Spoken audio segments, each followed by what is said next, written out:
Evangelho de Mateus, capítulo 17, versículos de 14 a 18. Tendo ido para junto do povo, aproximou-se dele um homem que se lançou de joelhos diante dele, dizendo: Senhor, tem piedade de meu filho, porque é lunático e sofre muito, pois muitas vezes cai no fogo e muitas vezes na água. Apresentei-o a teus discípulos e não o puderam curar. Jesus respondeu: Ó geração incrédula e perversa, até quando hei de estar convosco? Até quando vos hei de suportar? Trazei-mo cá. Jesus ameaçou o demônio e este saiu do jovem, o qual, desde aquele momento, ficou curado. Palavra da salvação. Comentário Mateus 17, de 14 a 18. São João Crisóstomo. Não devemos esquecer que, se não fosse pela providência, este homem já teria perecido, porque o demônio, que lhe precipitava na água e no fogo, lhe teria tirado completamente a vida, se Deus não o houvesse detido. Observa, por outra parte, a loucura desse homem em interpelar Jesus sobre seus discípulos na presença do povo. Mas Jesus os livra dessa acusação, fazendo recair sobre o próprio homem a causa de não ter sido curado. Mostra, com efeito, muitas razões que comprovam a pouca fé desse homem.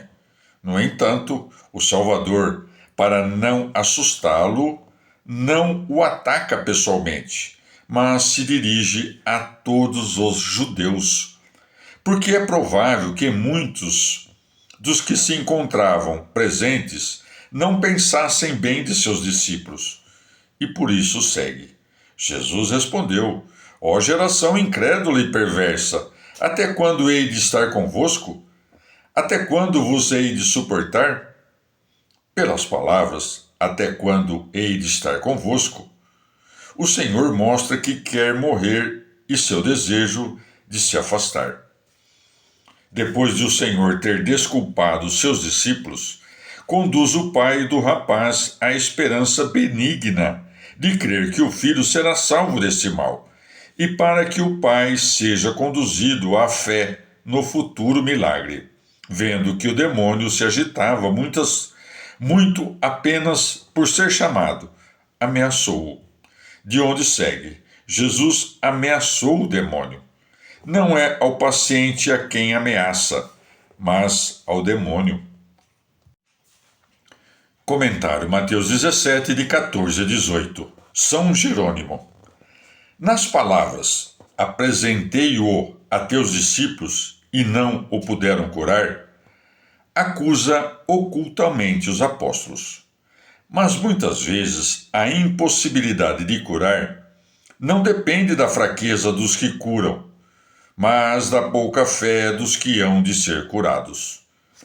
Mas não se deve crer que tenha sido vencido pelo aborrecimento e que o doce e suave Salvador irrompeu em palavras cheias de furor, e sim que falou à maneira de um médico que vê o enfermo agir contra as suas ordens. Exclama e diz: Até quando irei à tua casa? Até quando estarei me prejudicando em meu trabalho, mandando-te em eu uma coisa e tu fazendo tudo ao contrário? Que efetivamente não está virado o Senhor contra esse homem, e sim contra os vícios, e que se vale desse homem para denunciar os judeus por sua infidelidade. Está muito claro nas seguintes palavras: Trazei-mo cá. Ou também repreendeu o rapaz que, por causa de seus vícios, havia sido maltratado pelo demônio. E segue: E este saiu do jovem, o qual, desde aquele momento, ficou curado. Evangelho de Mateus, capítulo 17, versículos de 19 a 21.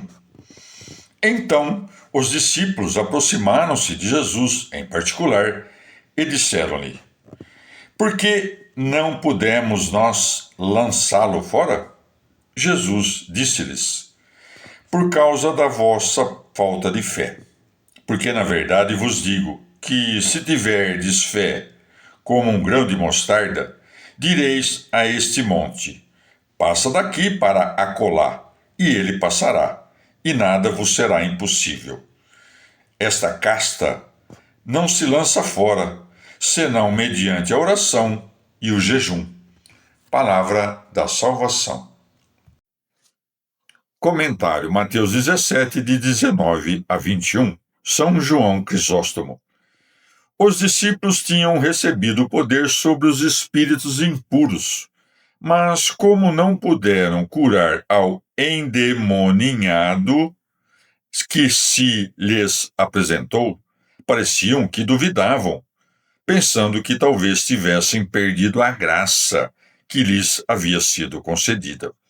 Por isso diz: Então os discípulos aproximaram-se de Jesus, em particular, e disseram-lhe: Por que não pudemos nós lançá-lo fora? Perguntaram-lhe à parte, não por vergonha, mas porque era grande e inefável o objeto de sua pergunta. Segue. Jesus disse-lhes: Por causa da vossa falta de fé. Por onde se vê que alguns apóstolos decaíram algo na fé, embora não todos, porque as colunas da fé, Pedro, Tiago e João, não estavam com eles.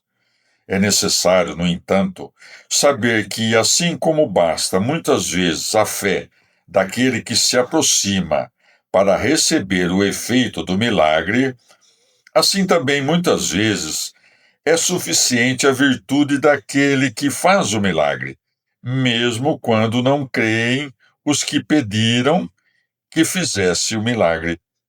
Tal sucedeu no feito de Cornélio, com aqueles que atraíram por sua própria fé a graça do Espírito Santo, enquanto que aquele morto que foi lançado ao sepulcro de Eliseu ressuscitou por virtude do corpo santo.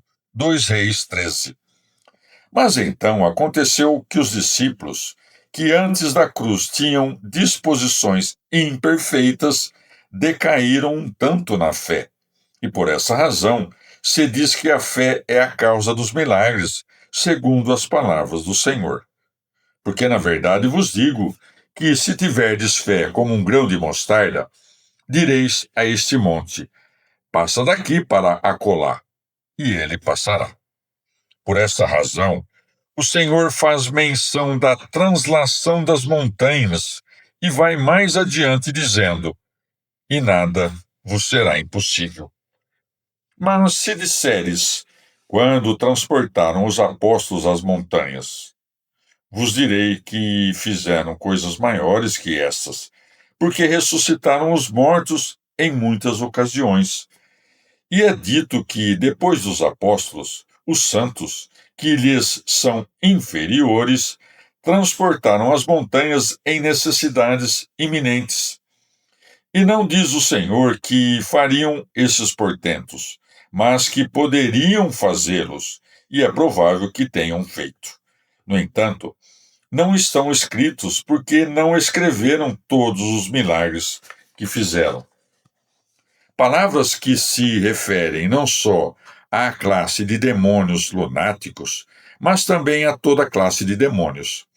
O jejum, efetivamente, dá muita sabedoria, faz o homem semelhante a um anjo do céu e combate os poderes incorpóreos.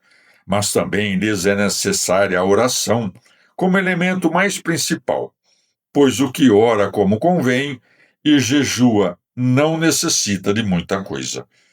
Porque desta maneira não se faz avaro e está pronto a dar esmola, e o que jejua está ligeiro, ora com vigilância, apaga as más concupiscências, faz a Deus propício e humilha a alma soberba.